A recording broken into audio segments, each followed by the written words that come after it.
Welcome to குட்டி info நண்பர்களே, அனைவருக்கும் மனமார்ந்த வணக்கங்கள். ரேஷன் கார்டுகள் குறித்து சட்டப்பேரவையில் புதிய மாசான அறிவிப்புகள் ஒன்றன் பின் ஒன்றாக அதிரடியாக வெளியாகி உள்ளது.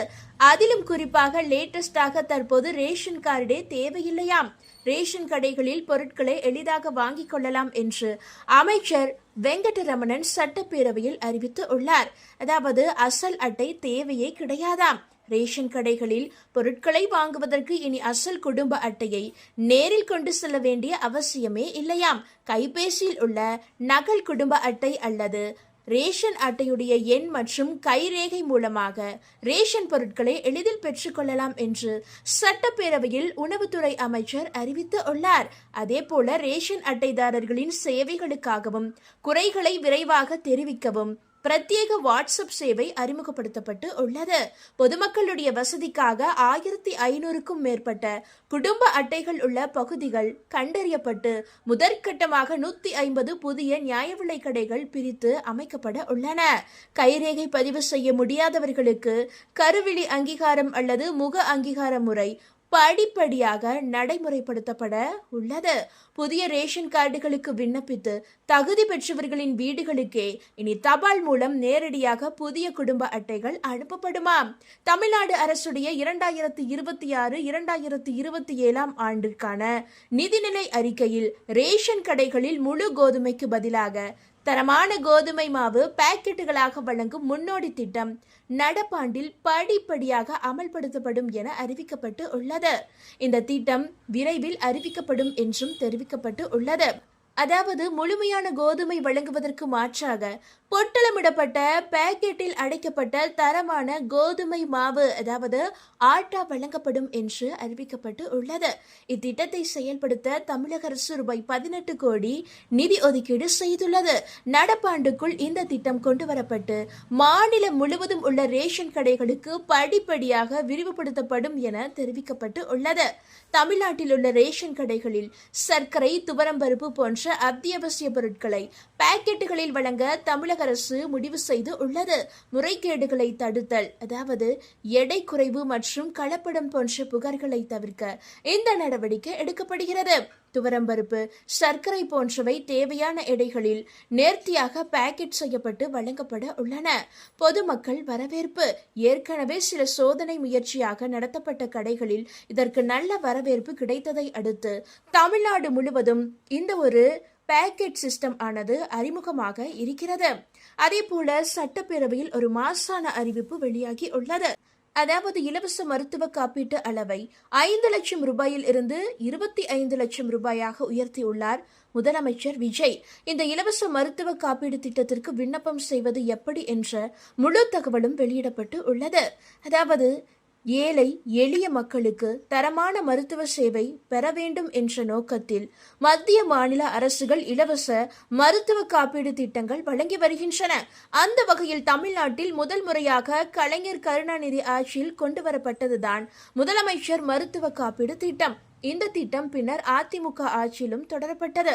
இந்த காப்பீடு திட்டத்தின் மூலம் தற்போது ஒரு ரேஷன் அட்டையில் உள்ள அனைத்து உறுப்பினர்களுக்கும் ஓராண்டுக்கு 5 லட்சம் ரூபாய் வரை இலவச மருத்துவ காப்பீடு வழங்கப்படுகிறது. இந்த இலவச மருத்துவ காப்பீட்டு அளவை 5 லட்சம் ரூபாயில் இருந்து 25 லட்சம் ரூபாயாக உயர்த்தியுள்ளார் புதிய முதலமைச்சர் விஜய். தமிழக சட்டப்பேரவை 2026 27 நிதி ஆண்டிற்கான மானிய கோரிக்கை மீதான விவாதங்கள் நடைபெற்று வருகின்றன. தினமும் நடைபெறும் பேரவையில் முதலமைச்சர் விஜய் பல்வேறு அறிவிப்புகளை வெளியிட்டு வருகிறார். அந்த வகையில் 110வது விதியின் கீழ் முக்கிய அறிவிப்புகளை அவர் வெளியிட்டு உள்ளார். அதன்படி மக்களின் சுகாதார பாதுகாப்பை உறுதி செய்யும் வகையில் முதலமைச்சரின் விரிவான மருத்துவ காப்பீட்டு திட்டத்திற்கான உதவித்தொகை பெரும் அளவில் உயர்த்தப்பட்டு உள்ளது. இதுவரை ரூபாய் 5 லட்சமாக இருந்த காப்பீட்டுத் தொகை இனி ரூபாய் 25 லட்சமாக உயர்த்தப்படும் என அறிவிக்கப்பட்டு உள்ளது. மேலும் புற்றுநோய் பராமரிப்பு திட்டங்களை வலுப்படுத்தும் விதமாக சென்னை ராஜீவ்காந்தி அரசு பொது மருத்துவமனையில் ரூபாய் 470 கோடி மதிப்பீட்டில் அதிநவீன புற்றுநோய் சிகிச்சை மையம் அமைக்கப்பட உள்ளது. மாநிலத்தின் 5 முக்கிய மருத்துவமனைகளில் மண்டல புற்றுநோய் மையங்கள் புதிதாக தொடங்கப்படும் என்றும் சென்னை பெரம்பூரில் ரூபாய் 300 கோடி செலவில் 400 படுக்கைகளுடன் கூடிய 12 உயர் சிறப்பு மருத்துவமனை அமைக்கப்படும் என பல அறிவிப்புகளை முதல்வர் விஜய் அறிவித்து உள்ளார். தமிழகத்தில் இதுவரை ரூபாய் 5 லட்சம் லட்சமாக இருந்த காப்பீட்டுத் தொகை இனிமேல் ரூபாய் 25 லட்சமாக உயர்த்தப்படும் என்ற முதலமைச்சருடைய அறிவிப்பு பொதுமக்களிடையே பெரும் வரவேற்பை பெற்றுள்ளது. இந்த அறிவிப்பை தொடர்ந்து இத்திட்டத்தில் இணைவதற்கான தகுதிகள் மற்றும் வழிமுறைகள் குறித்து மக்கள் அதிக ஆர்வம் காட்டி வருகின்றனர். தமிழ்நாட்டில் ஏழை எளிய மற்றும் நடுத்தர மக்களின் மருத்துவ செலவை குறைத்து தரமான சிகிச்சைகள் இலவசமாக கிடைப்பதை உறுதி செய்யும் முதலமைச்சரின் விரிவான மருத்துவ காப்பீட்டு திட்டம் ஏற்கனவே வெற்றிகரமாக நடைமுறையில் உள்ளது. திட்டம் முதலில் திமுக தலைவர் மு. கருணாநிதி அவர்களால் 2009ஆம் ஆண்டு கலைஞர் காப்பீட்டு திட்டம் என்ற பெயரில் தொடங்கப்பட்டது. பின்னர் 2012ஆம் ஆண்டில் அதிமுக முன்னாள் முதலமைச்சர் ஜெயலலிதா அவர்களால் முதலமைச்சரின் விரிவான மருத்துவ காப்பீட்டு திட்டம் என பெயர் மாற்றம் செய்யப்பட்டு புதுப்பிக்கப்பட்டது. 2018ஆம் ஆண்டில் இருந்து மத்திய அரசின் மருத்துவ காப்பீடு திட்டம் பிரதான் மந்திரி ஜான் ஆரோக்கிய யோஜனா தமிழ்நாட்டில் முதலமைச்சரின் விரிவான மருத்துவ காப்பீடு திட்டத்துடன் இணைந்து செயல்படுத்தப்படுகிறது. கடந்த திமுக ஆட்சியில் 1 லட்சம் ரூபாய் இருந்தது 5 லட்சம் ரூபாய் வரை உயர்த்தப்பட்டது. இந்த நிலையில்தான் தற்போது ஆட்சி அமைத்துள்ள தாவேக அரசு இந்த மருத்துவ காப்பீடு தொகை ரூபாய் 5 லட்சத்தில் இருந்து ரூபாய் 25 லட்சமாக உயர்த்தி உள்ளது. இத்திட்டத்தினால் சுமார் 1.50 கோடி குடும்பங்கள் தமிழ்நாட்டில் பலன் அடைகின்றனர். இந்த திட்டத்தில் பச்சிளங்குழந்தைகளுக்கான சிகிச்சை முறை உட்பட 1090 சிகிச்சை முறைகளும் 8 தொடர் சிகிச்சை வழிமுறைகளுக்கும் மற்றும் 52 பரிசோதனை முறைகளுக்கும் காப்பீடு கிடைக்கும். மேலும் 800 அரசு மற்றும் 900 தனியார் மருத்துவமனைகளில் சிகிச்சை பெற முடியும். மருத்துவ காப்பீடு திட்டத்தில் இணைவதற்கு என்னென்ன தகுதிகள் இருக்க வேண்டும் என்றால், இந்த மருத்துவ காப்பீட்டு திட்டத்தில் புதிதாக இணைவதற்கு விண்ணப்பதாரர் தமிழ்நாட்டைச் சேர்ந்தவராக இருப்பது அவசியம். அந்தந்த குடும்பத்தின் ஆண்டு வருமானம் 1,20,000 ரூபாய்க்கு மிகாமல் இருக்க வேண்டும். குடும்பத்தில் உள்ள அனைத்து உறுப்பினர்களுக்கும் ஆதார் அட்டை கட்டாயம் இருக்க வேண்டும். குடும்பத்தில் உள்ளவர்கள் யாரும் வேறு எந்த மருத்துவ காப்பீட்டு திட்டத்திலும் பயனாளிகளாக இருக்கக்கூடாது என்பது குறிப்பிடத்தக்கது. மாற்றுத்திறனாளிகள் உள்ள குடும்பங்களுக்கு வருமான உச்சவரம்பு எதுவுமே இல்லை எனவும் மாற்றுத்திறனாளிகள் நலத்துறையின் நெறிமுறைகளின்படி அவர்கள் இத்திட்டத்தில் சிறப்பு தகுதியின் அடிப்படையில் இணைக்கப்படுவார்கள் எனவும் தெரிவிக்கப்பட்டு உள்ளது. இந்த காப்பீடு அட்டையை பெறுவதற்கு எப்படி விண்ணப்பம் செய்வது என்றால், இந்த திட்டத்தில் பயன்பெற விரும்பும் பொதுமக்கள் தங்களது ஆண்டு வருமானம் ரூபாய் 1,20,000 இருப்பதற்கான வருமான சான்றிதழை பெற்றுக்கொள்ள வேண்டும்.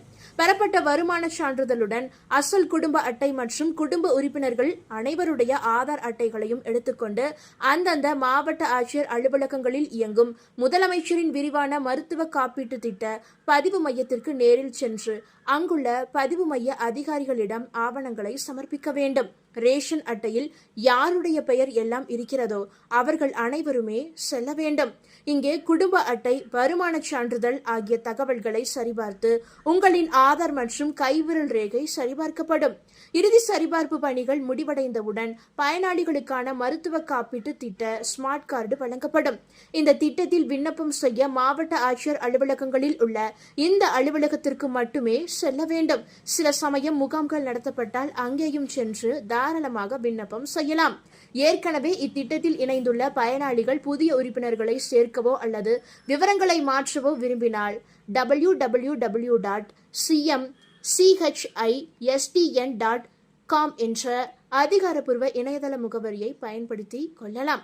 மேலும் இத்திட்டம் பற்றிய விவரங்களை அறிவதற்கும் சந்தேகங்கள், குறைகளை தெரிவிப்பதற்கும் 24 மணி நேரம் தொடர்ந்து இயங்கிக் கொண்டிருக்கும் 104 அல்லது கட்டணமில்லா தொலைபேசி எண்ணான 1800 425 3993 தொடர்பு கொள்ளலாம். இந்த தகவல்கள் அனைத்தும் உங்களுக்கு பயனுள்ளதாக இருந்தால் மறக்காம இந்த வீடியோவை லைக் பண்ணி உங்களுடைய ஃப்ரெண்ட்ஸுக்கும் ஃபேமிலிக்கும் இப்பவே ஷேர் பண்ணி விட்டுருங்க. இது போன்ற லேட்டஸ்டான ரேஷன் கார்டு அப்டேட்டுகளை தெரிந்து கொள்ள இப்பவே நம்மளுடைய இந்த குட்டி இன்ஃபோ சேனலை சப்ஸ்கிரைப் பண்ணிக்கங்க. நன்றி நண்பர்களே.